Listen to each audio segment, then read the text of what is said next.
Hello दोस्तों, मैं अनिल आप सभी का आपके अपने परिवार मैथ्स लाइफ में स्वागत करता हूं। दोस्तों, आशा करता हूं कि आप सभी की प्रिपरेशन बहुत अच्छे से चल रही होगी।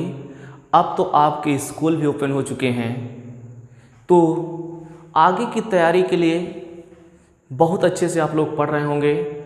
2021 के लिए बोर्ड एग्ज़ाम के लिए 2021 बोर्ड एग्ज़ाम के लिए आप लोग बहुत अच्छे से तैयारी कर रहे होंगे।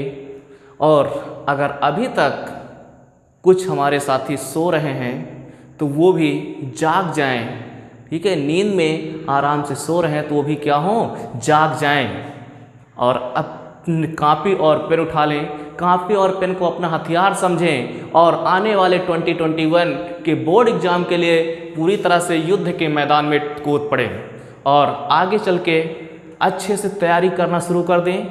तो दोस्तों, अभी तक आपने इस चैनल को अगर सब्सक्राइब नहीं किया तो जल्दी से सब्सक्राइब कर दें और वीडियो को अधिक से अधिक शेयर करें ताकि हम अपनी क्लास शुरू कर सकें। आज हम आप लोगों को पहली क्लास लेके आ रहे हैं लीनियर प्रोग्रामिंग प्रॉब्लम की।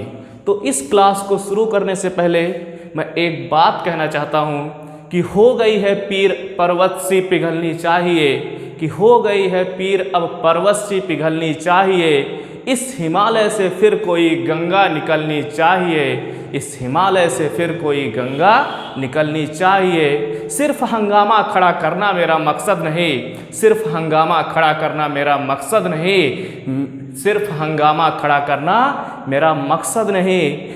मेरी कोशिश है कि ये सूरत बदलनी चाहिए, मेरी कोशिश है कि ये सूरत बदलनी चाहिए।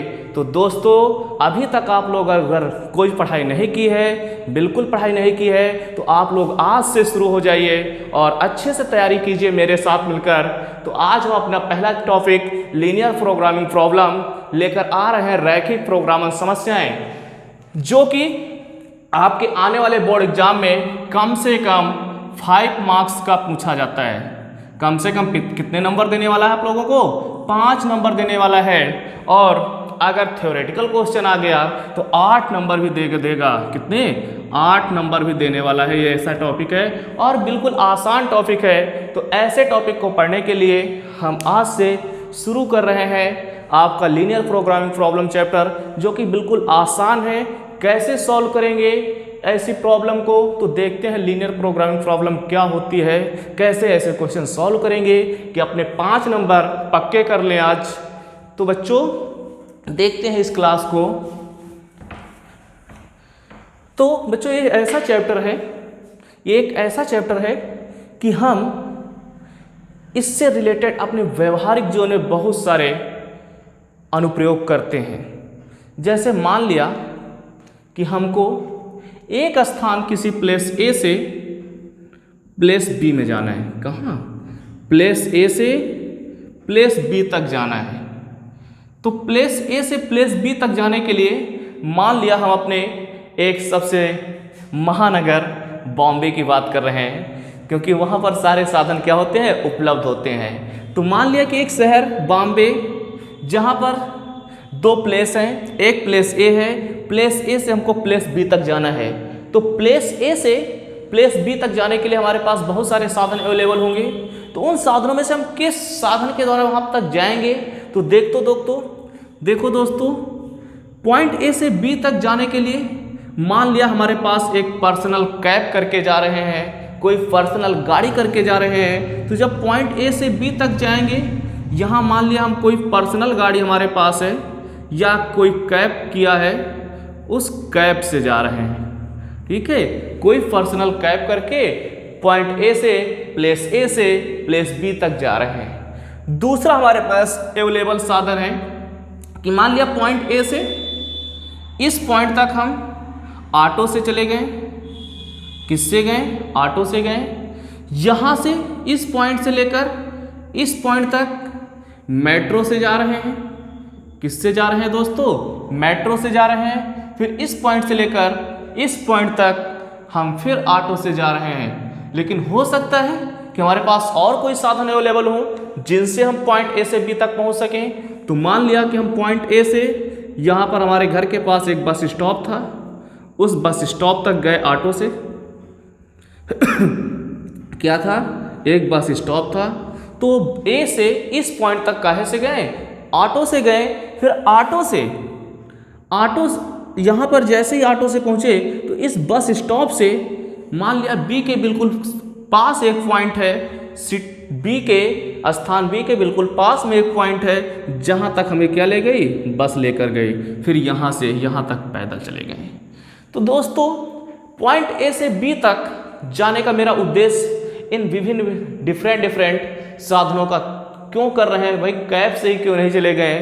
तो मेन उद्देश्य ये होगा कि जो हमारे पास कॉस्ट आए पॉइंट ए से बी तक जाने का, जो खर्चा हो वो खर्चा कम से कम लगे। क्या हो, खर्चा कम से कम लगे और टाइम कम से कम लगे, खर्चा भी कम से कम लगे और टाइम भी कम से कम लगे। तो कुल मिला के हम खर्चे ठीक और टाइम को मिनिमाइज करने की कोशिश करेंगे। ऐसे ही मान लिया कि हमारे पास कोई एक कारपेंटर है जो मेज और कुर्सी बना रहा है, या फिर मान लिया कोई भी व्यक्ति है जो एक बिजनेस करना चाहता है। तो कोई भी व्यक्ति बिजनेस किस लिए करेगा भाई, कारपेंटर अगर मेज और कुर्सी बना रहा है तो वो यही सोच के बनाएगा कि भाई हमारी कॉस्ट क्या हो, कम से कम हो, लागत कम से कम आए और हमको प्रॉफिट क्या हो, अधिक से अधिक हो। इस प्रकार के बहुत सारे हमारे दैनिक जीवन में इनके अनुप्रयोग हैं। तो दैनिक जीवन में इनके अनुप्रयोग, हमारे दैनिक जीवन में एलपीपी का बहुत ही महत्व है। इन सब का यूज हम आगे देखो कैसे करते हैं, तो देखते हैं आगे चल के। तो बच्चों अगर मान लिया हमारे पास क्या दिया रहेगा, एक यहाँ पर आपको ऑब्जेक्टिव, अब देखो क्या दिया रहेगा कि हमारे पास भाई कोई व्यक्ति है जो इतनी मेज इतनी कुर्सी बना रहा है, या फिर एक वेरिएबल दिए रहते हैं। जैसे हम पीछे पढ़ते थे एक रैखिक प्रोग्रामन, क्लास 11th में चैप्टर पढ़ के आए हैं रैखिक असमिका। ठीक है, क्लास 11th में कौन सा चैप्टर पढ़ के आए, रैखिक असमिका। तो यहाँ पर जो होंगी कई सारी रैखिक असमिकाएं हमको दी रहेंगी।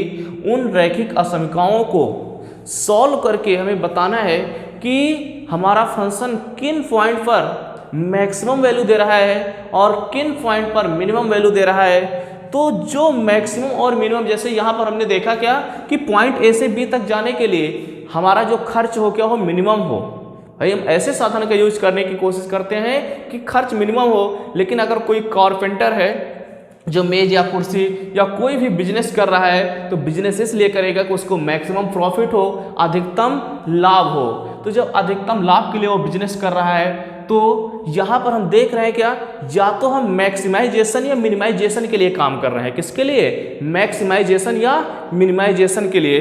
तो जो हमारे पास ये फंक्शन दिया रहता है, ठीक है, जो ये बताता है कि अधिकतम लाभ कब होगा, न्यूनतम लागत कब आएगी, या अधिकतम खर्चा कब होगा, न्यूनतम खर्चा कब होगा। तो ऐसे फंक्शन को कहते हैं ऑब्जेक्टिव फंक्शन। क्या कहते हैं, ऑब्जेक्टिव फंक्शन। तो यहाँ पर सबसे पहले हमको दिए गया रहेगा ऑब्जेक्टिव फंक्शन। क्या दिया रहेगा, ऑब्जेक्टिव फंक्शन दिया रहेगा। और इस ऑब्जेक्टिव फंक्शन को हम जेड से डिनोट करते हैं। किससे डिनोट करते हैं, जेड से। या तो ये मैक्सिमाइजेशन होगा दोस्तों, क्या होगा, मैक्सिमाइजेशन होगा, मैक्स ऑफ जेड होगा, या फिर मिनिमाइजेशन ऑफ जेड होगा, या फिर मिनिमम ऑफ जेड होगा। जो भी हमारे पास ऑब्जेक्टिव फंक्शन होगा वो दो टाइप का होगा, या तो अधिकतमीकरण जेड होगा या न्यूनतमीकरण जेड होगा, मैक्स ऑफ जेड होगा या फिर मिनिमाइजेशन ऑफ जेड होगा। जैसे ही ऑब्जेक्टिव फंक्शन, ठीक है, ऑब्जेक्टिव फंक्शन मालूम हो जाता है तो इसके बाद हमारे पास कुछ कॉन्स्ट्रेंट दिए रहते हैं। क्या दिए रहते हैं, कुछ असमिकाएं दी रहती हैं, कुछ कॉन्स्ट्रेंट दिए रहते हैं जो वेरिएबल एक्स और वाई में, जैसे वहाँ पर रैखिक असमिका में हम पढ़ते थे कि हमारे पास जो रैखिक असमिका होती है वो वहाँ पर एक वेरिएबल में थी और दो वेरिएबल में थी। लेकिन यहाँ पर हम जो हमारे पास जो असमिकाएं दी रहेंगी वो क्या दी रहेंगी, दो वेरिएबल में दी रहेंगी। वो इस टाइप से होंगी कि कहीं पर लिखा होगा कि ए एक्स प्लस बी, या फिर हम मान लें a1x plus b1y greater than c1 या greater than or equal c1, ऐसे ही a2x plus b2y greater than या लेस देन, कुछ भी दिया रह सकता है, less than or equal c2, और भी दी रह सकती है इसी टाइप की, और x, y greater than or equal. इस टाइप की जो असमीकाएं होती हैं, ठीक है, इनको कहते हैं कॉन्स्ट्रेंट, ठीक है, इनको क्या कहते हैं, असमीकाएं। अब हमको ये समीकरण मतलब सॉल्व करने के लिए देखो करना क्या है, यहां पर हमको ग्राफ के द्वारा क्या बताना है, ग्राफ के द्वारा जो भी हमारे पास पूरा सिस्टम दिया रहेगा उसको सॉल्व करना है। तो सॉल्व करने का प्रोसेस क्या है, तो देखो मेथड सबसे पहले डिस्कस कर लिया जाए कि किसी भी लीनियर प्रोग्रामिंग प्रॉब्लम को सॉल्व करने का जो मेथड है वो मेथड क्या है। तो देखो दोस्तों, सबसे पहला काम होता है स्टेप फर्स्ट, किसी भी एलपीपी को सॉल्व करने का, ठीक है, लीनियर प्रोग्रामिंग प्रॉब्लम को हल करने का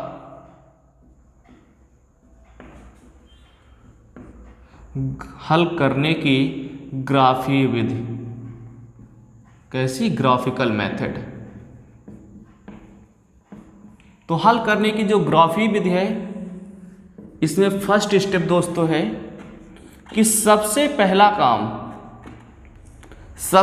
काम अगर कोई भी हमारे पास रैखिक प्रोग्रामर समस्या दी है तो स्टेप फर्स्ट में करेंगे कि जो भी हमारे पास रैखिक असमीकाएं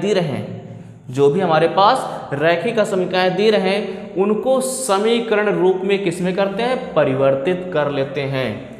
सर्वप्रथम हम बात उनकी कर रहे हैं जिनमें इक्वेशन बनी रहेंगी, असमीकाएं दी रहेंगी, ठीक है। तो सर्वप्रथम दी गई असमीकाओं को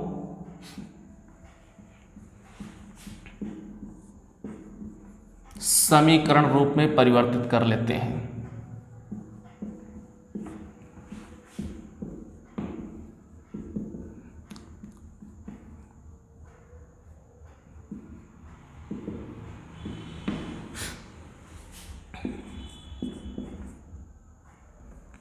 समीकरण रूप में परिवर्तित कर लेते हैं। जैसे बच्चों हमारे पास मान लिया कोई रैखिक समीकरण लिखी है ax plus B Y less than or equal C, तो इसको हमें कन्वर्ट किस में करना है, इक्वेशन में। तो इक्वेशन में जब कन्वर्ट करेंगे तो इसे लिखेंगे ax plus B Y is equal to सी।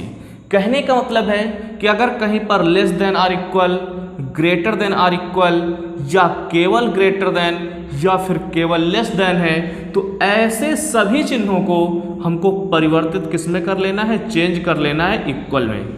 इन चारों चिन्हों को किस में कन्वर्ट कर लेना है, इक्वल में कन्वर्ट कर लेना है। अर्थात हमारे पास ये जो असमीकाएं बना रहे थे इनको आप किस में बदल लेंगे, समीकरण में परिवर्तित कर लेंगे। तो दूसरा स्टेप बच्चों क्या है, सेकेंड स्टेप जो है, स्टेप सेकेंड,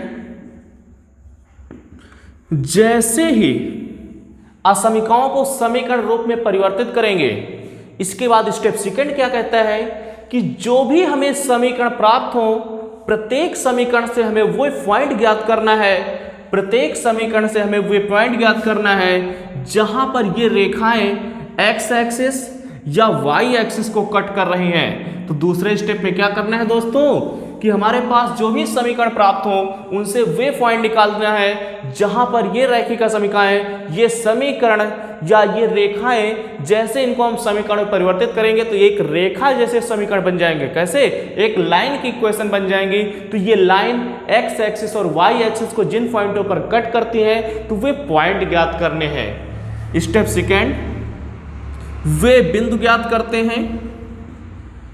क्या करते हैं, वे बिंदु ज्ञात करते हैं जहां पर ये रेखाएं एक्स एक्सिस और वाई एक्सिस को काटती हैं। ठीक है दोस्तों, तो हमको करना क्या है, एक्स एक्सिस और वाई एक्सिस पर वे पॉइंट ज्ञात करने हैं जहां पर ये रेखाएं काट रही हैं। अब ये निकालने के लिए क्या करेंगे, हमको मालूम है कि अगर कोई भी पॉइंट अगर एक्स एक्सिस पे है, ये हमारे पास एक्स डैश एक्सिस हुई, ये वाई डैश एक्सिस हुई। तो अगर कोई पॉइंट एक्स एक्सिस पे है तो उसका वाई कोऑर्डिनेट क्या होता है दोस्तों, 0 होता है। वाई कोऑर्डिनेट क्या होगा, 0। तो जब y कोऑर्डिनेट 0 होगा तो जो भी लाइन पे हम रखेंगे, मान लिया ये हमारे पास कोई लाइन है तो यहाँ y इक्वल 0 रखेंगे तो x की कुछ ना कुछ वैल्यू मिल जाएगी, तो ये पॉइंट मिल जाएगा। ऐसे ही अगर y एक्सिस पे पॉइंट निकालना है तो y एक्सिस के लिए हमको मालूम है कि x क्या होगा, 0 होगा। x की वैल्यू 0 पुट करेंगे तो यहाँ से y की कुछ ना कुछ वैल्यू मिलेगी, अर्थात हमको x और y एक्सिस पे ऐसे पॉइंट मिल जाएंगे जहां पर वे रेखाएं एक्स एक्सिस और वाई एक्सिस को कट कर रही हैं। तो जैसे ही ये पॉइंट मिलेंगे, ठीक है बच्चों, जैसे ही ये पॉइंट हम निकाल लेंगे तो फिर अगला स्टेप है जैसे ही पॉइंट मालूम, स्टेप थर्ड में हम क्या करने वाले हैं, बताओ जल्दी से, क्या करेंगे, बोलो भाई। हाँ, क्या करेंगे कि ये जो रेखाएं हैं इनको x और y एक्सिस पे खींच लेना है। इन रेखाओं को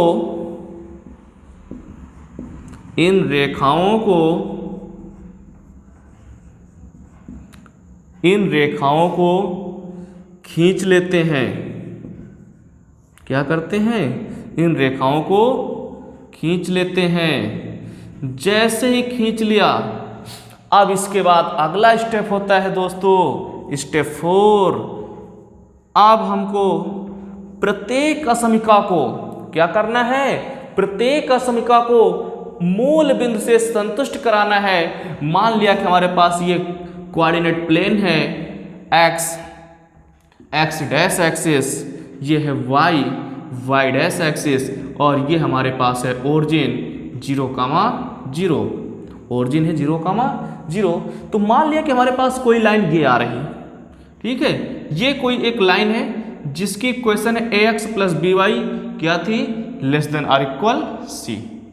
ये मान लिया एक हमारे पास कोई लाइन खींचा जो एक असमिका ax + by < c से मिली थी। तो इसको करना क्या है, सबसे पहले हमको ओरिजिन से सेटिस्फाई कराना है। तो जब ओरिजिन से सेटिस्फाई करा रहे हैं तो यहां पर मान लिया कि हम x के स्थान पे 0, y के स्थान पे 0 पुट किया और मिला कितना, < c। तो अगर यहां पर देखा जाए तो यह आ गया c <0 < c। अगर c की वैल्यू पॉजिटिव है, तो हम देख रहे हैं 0 उस पॉजिटिव वैल्यू से छोटा होगा, और पॉजिटिव वैल्यू से छोटा होगा तो इसका मतलब जो भी ओरिजिन है वो उस इनइक्वालिटी को सेटिस्फाई कर रही है। तो जो हमारे पास सॉल्यूशन होगा वो ओरिजिन की ओर होगा।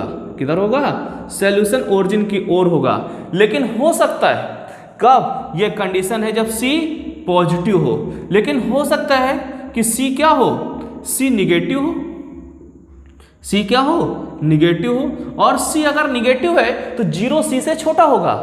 ठीक है, क्या होगा दोस्तों, अगर c निगेटिव है, ठीक है, c निगेटिव है तो c निगेटिव होने पर 0 जो है c से बड़ा होगा ना कि छोटा होगा, अर्थात c की वैल्यू 0 से छोटी होगी। तो जब c की वैल्यू 0 से छोटी होगी तो जो सॉल्यूशन होगा वो ओरिजिन से बाहर की ओर होने वाला है।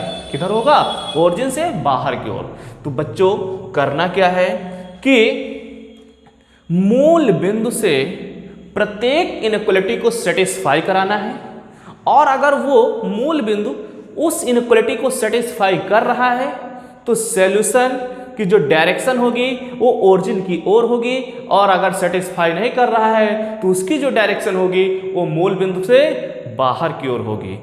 तो दोस्तों जल्दी से वीडियो को लाइक करें, और अगर शेयर नहीं किया तो जल्दी से शेयर कर दें, और चैनल को सब्सक्राइब करें ताकि आगे देखा जाए। ठीक है, जल्दी से सब्सक्राइब करें।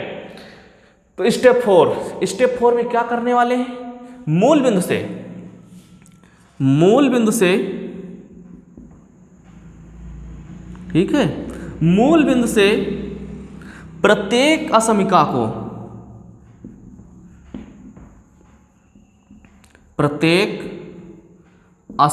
को संतुष्ट कराते हैं। क्या कराते हैं? संतुष्ट कराते हैं। यदि मूल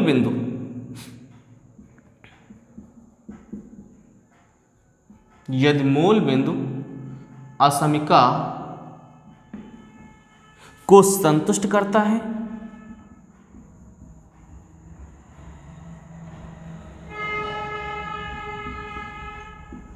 यदि मूल बिंदु क्या कर रहा है? असमीका को संतुष्ट करता है, तो हल मूल बिंदु की ओर होगा। हल मूल बिंदु की ओर होगा।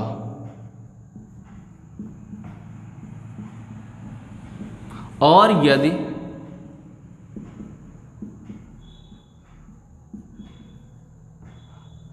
मूल बिंदु संतुष्ट नहीं करता है,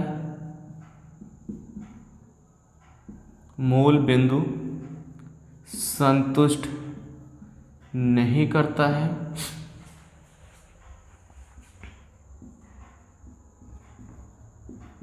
तो हल मूल बिंदु से बाहर की ओर होगा। मूल बिंदु से बाहर की ओर होगा।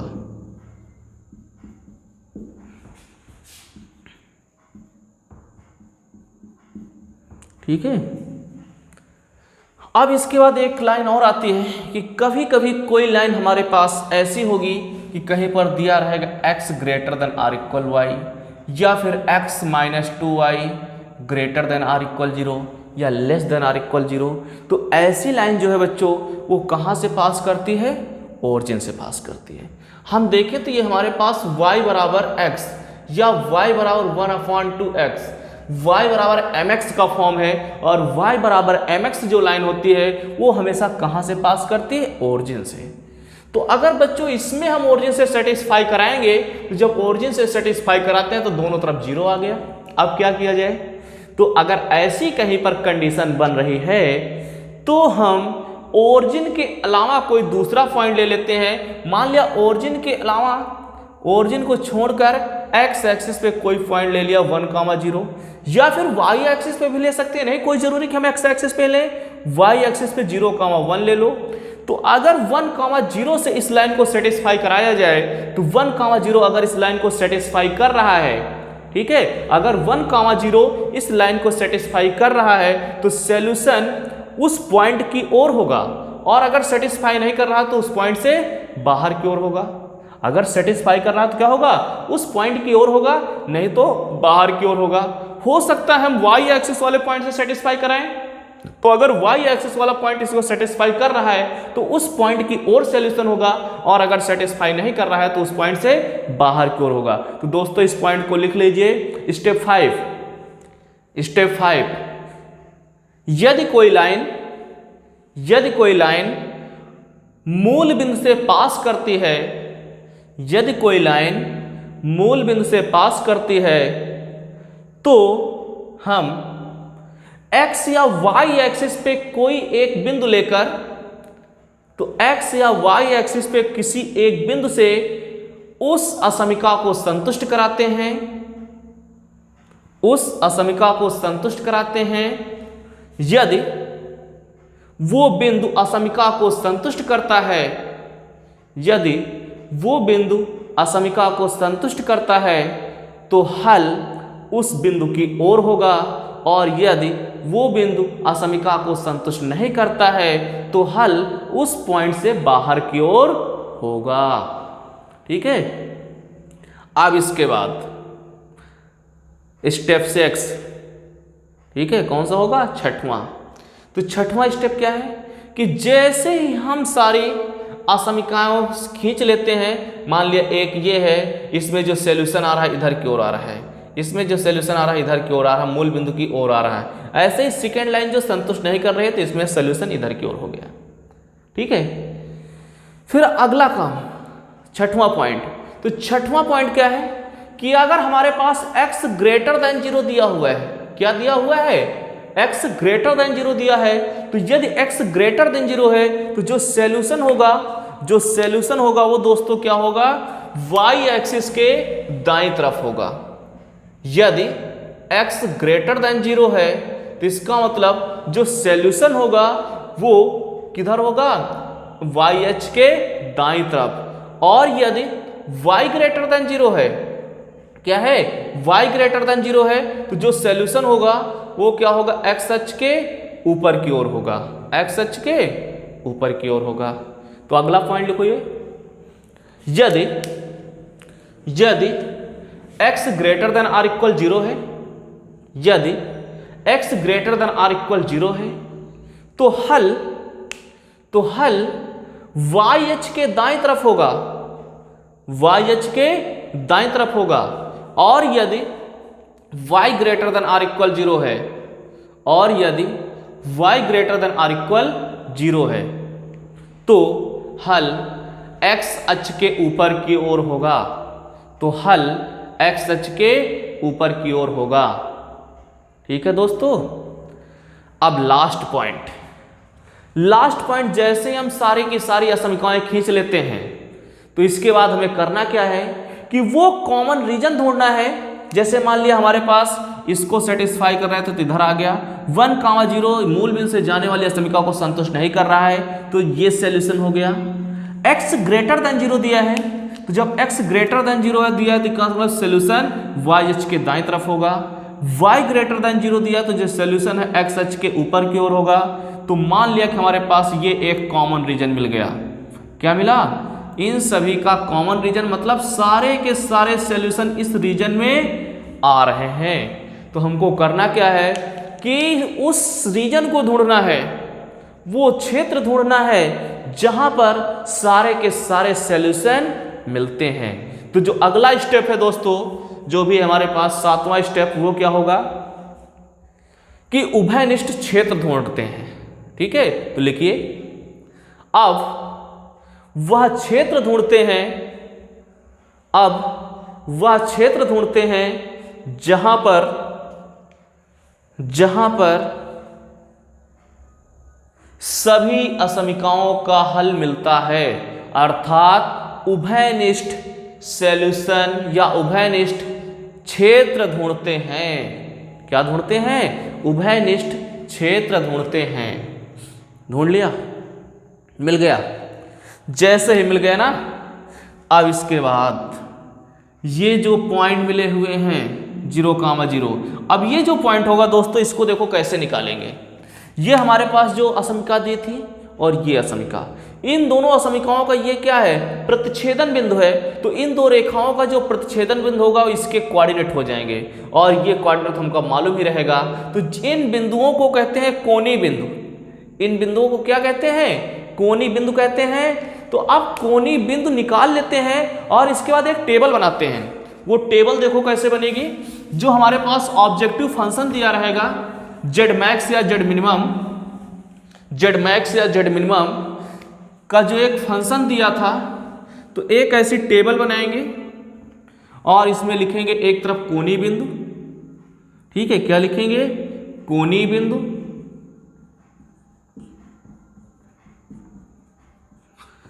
इस तरफ जैसे मान लिया हमारे पास जो फर्स्ट पॉइंट है, फर्स्ट लिख लिया, सेकंड लिख लिया, थर्ड लिख लिया, फोर्थ जो भी है सारे के सारे कोणीय बिंदु लिख लेते हैं। और इधर हमारे पास जो भी ऑब्जेक्टिव फंक्शन दिया था, जेड मैक्स जेड मिनिमम, वो लिख लेते हैं। यहां पर उन पॉइंटों से सेटिस्फाई करा के इसकी वैल्यू निकालते हैं। किसकी, ऑब्जेक्टिव फंक्शन जेड का मान निकालते हैं। जो भी ऑब्जेक्टिव फंक्शन जेड की वैल्यू, अगर जहां पर यहां मान लिया हमारे पास मैक्सिमाइजेशन निकालना है, क्या निकालना है, मैक्सिमाइजेशन निकालना है, तो जहां पर मैक्सिमम वैल्यू आ जाए वही हो जाएगी मैक्स ऑफ जेड की वैल्यू।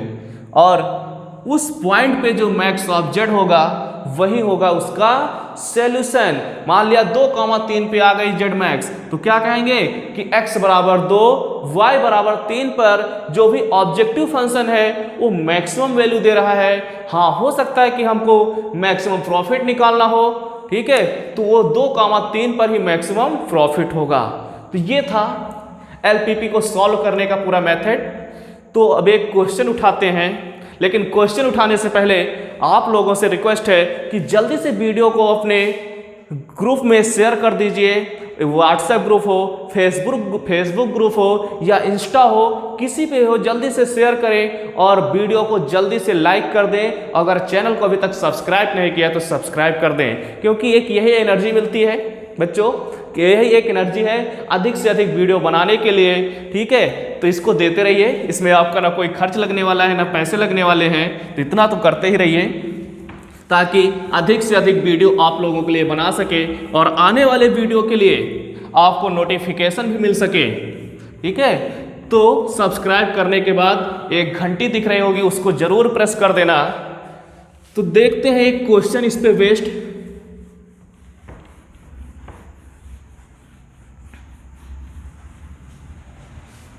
चलो देखते हैं। मान लिया कि हमारे पास कोई एक क्वेश्चन है, दिया है कि एक ऑब्जेक्टिव फंक्शन जो दिया है, क्या दिया है, एक ऑब्जेक्टिव फंक्शन जो दिया है, ऑब्जेक्टिव फंक्शन दिया है मैक्स ऑफ जेड। कितना ऑब्जेक्टिव फंक्शन है हमारे पास, मान लिया मैक्स ऑफ जेड बराबर 3x प्लस 4y। कॉन्स्टेंट दिए हुए हैं जिन्हें व्यवरोध कहते हैं। ठीक है, व्यवरोध जो है हमारे पास, वो व्यवरोध है x plus Y greater the x plus Y less than or equal 4, x greater than or equal 0, y greater than or equal 0।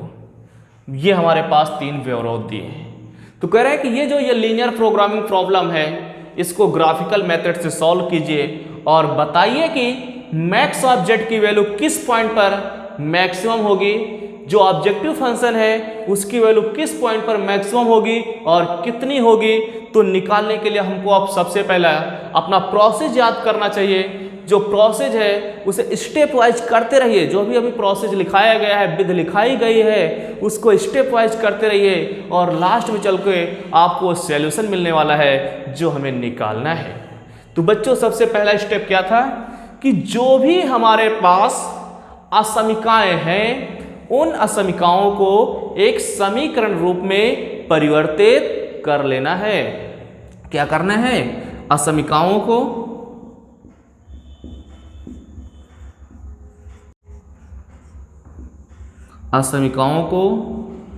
समीकरण रूप में परिवर्तित कर लेना है। समीकरण रूप में परिवर्तित कर लेते हैं।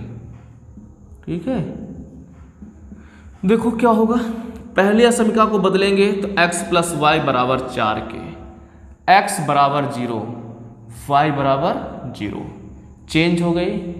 जैसे ही चेंज किया, स्टेप सेकेंड था x और y अक्ष पर वे बिंदु ज्ञात करते हैं जहां पर असमीका मूल बिंदु को, जहां पर असमीका x या y अक्ष को काटती है, अर्थात ये लाइन जो है वो x एक्सिस और y एक्सिस को जिन बिंदुओं पर काटती है वे पॉइंट निकालना है। तो हमको करना क्या है, मालूम है कि कोई भी रेखा अगर x अक्ष को काटती है तो उसका y कोऑर्डिनेट 0 होगा, y अक्ष को काटती है तो x कोऑर्डिनेट 0 होगा। तो एक बार x की वैल्यू 0 पुट करेंगे तो y अक्ष पे पॉइंट मिल जाएगा, एक बार y 0 पुट करेंगे तो x अक्ष पे पॉइंट मिल जाएगा। तो देखो जब x बराबर 0 पुट कर रहे हैं तो y की वैल्यू कितनी आ रही है 4, जब y बराबर 0 पुट कर रहे हैं तो x की वैल्यू कितनी आ रही है 4। तो इसका मतलब ये जो भी असमीका है, जो भी लाइन है वो 0,4 और 4,0 पर कट कर रही है एक्सिस को, और x बराबर 0 का मतलब समझते ही हैं y एक्सिस की इक्वेशन है और y बराबर 0 का मतलब x एक्सिस की इक्वेशन है। फिर अगला स्टेप क्या था कि इन रेखाओं को एक कोऑर्डिनेट प्लेन पे ड्रॉ कर लेते हैं। तो जैसे कोऑर्डिनेट प्लेन पे ड्रॉ करेंगे तो सबसे पहले हमको अपनी एक्सिस बना लेनी है। क्या बना लेनी है, x डैश एक्सिस और y डैश एक्सिस हमने ड्रॉ कर लिया। ये ओरिजिन हुआ, ये एक्स डैश एक्सिस हुई, ये वाई डैश एक्सिस हुई। अब इसके बाद ये 1 2 3 4 1 2 3 4। तो देख रहे हैं कि हमारे पास जो पहली असमिका है वो 0,4 और 4,0 से जा रही है। तो 0,4 देखो कहाँ पर होगा, 1 2 3 4, तो ये पॉइंट होगा 0,4। 1 2 3 4, तो ये पॉइंट होगा 4,0। तो जो भी पहली लाइन है वो 0,4 और 4,0 से पास कर रही है। ये कौन सी समीकरण थी हमारे पास दोस्तों, x plus Y less than or equal 4। ठीक, आगे x बराबर 0, x बराबर 0 का मतलब y एक्सिस की इक्वेशन, y बराबर 0 का मतलब x एक्सिस की इक्वेशन। अब जैसे हमने सारी लाइनें ड्रॉ कर ली, अगला स्टेप क्या था कि प्रत्येक असमिका को मूल बिंदु से संतुष्ट कराना है। अब एक ही असमिका है तो इसको मान लेना इक्वेशन फर्स्ट या असमिका फर्स्ट। तो असमिका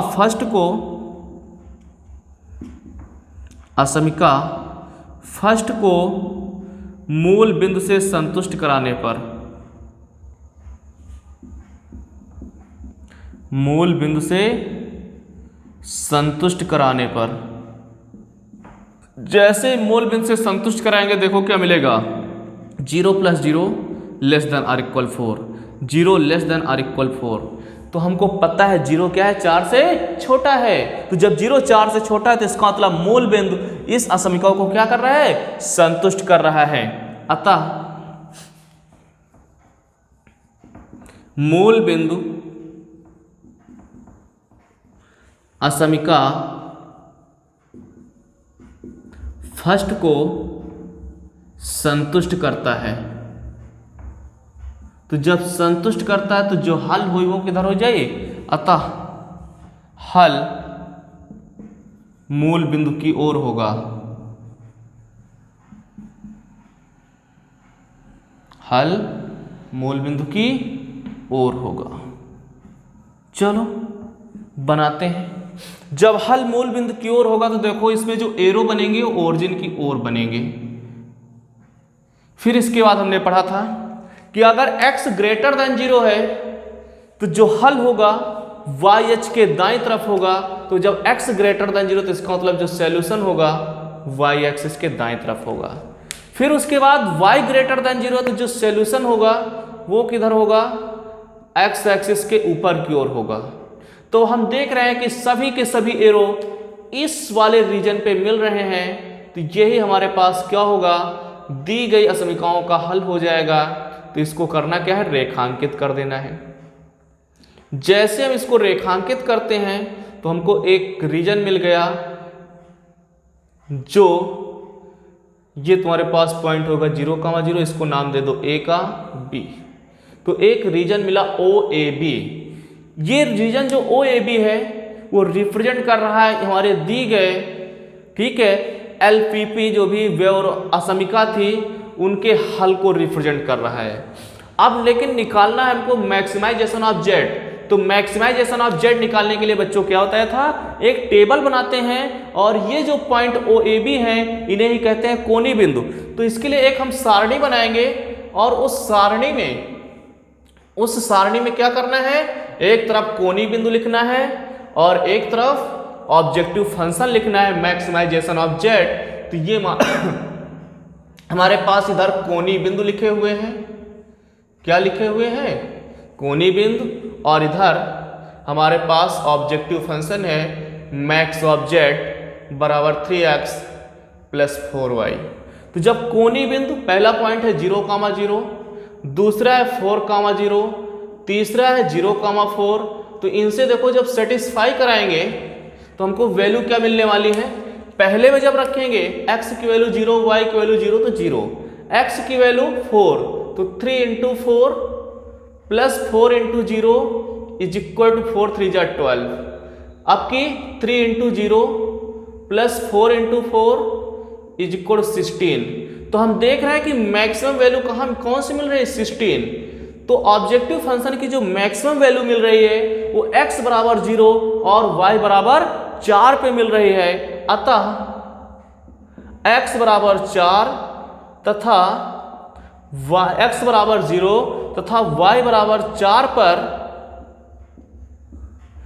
मैक्स ऑब्जेक्ट प्राप्त होता है और उसका मान कितना है प्राप्त होता है, जिसका मान कितने के बराबर है 16 के बराबर। तो ये बच्चों था हमारे पास एक छोटा सा क्वेश्चन लीनियर प्रोग्रामिंग का ही, जिसे हमने सॉल्व किया है।